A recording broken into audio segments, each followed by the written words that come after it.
I woke up one day about age 45 and I realized I had a theory of happiness, which was completely flawed. My theory was if I work really hard and I am really successful, people will, give me a lot of recognition and reward and I'll be happy.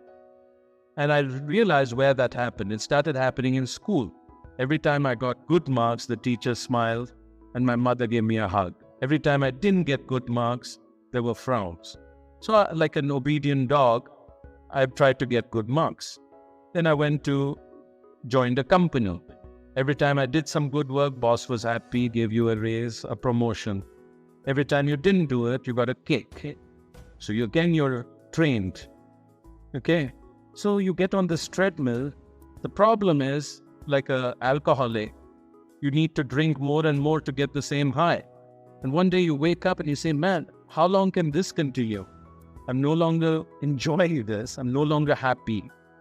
So I spent 10 years reading about the literature from different religious faiths. I went through counseling to understand this issue of happiness. First of all, happiness has nothing to do with success or achievement or what you have in your life.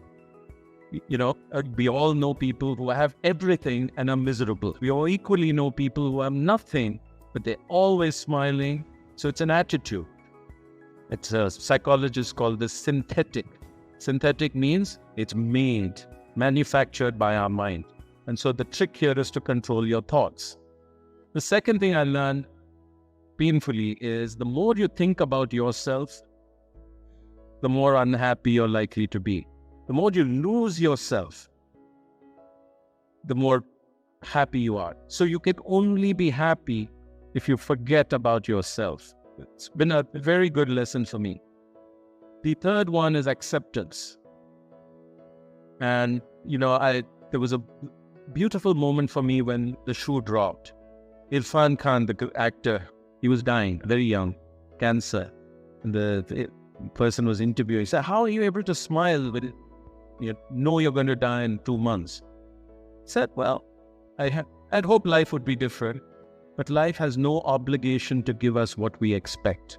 And then I put that with Dalai Lama, who said, happiness comes from liking what we have rather than having what we like. Okay?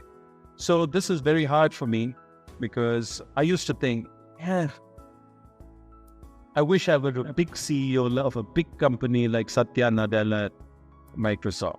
Okay? Why have I not become that? And I used to go a little crazy. Then I realized, life has not turned out too badly for me. So let's be grateful for that and enjoy that. So cultivating this acceptance is very, very important. And the final piece around happiness is relationships. Loneliness is the biggest driver of unhappiness. And the more we are connected with each other, the happier we are.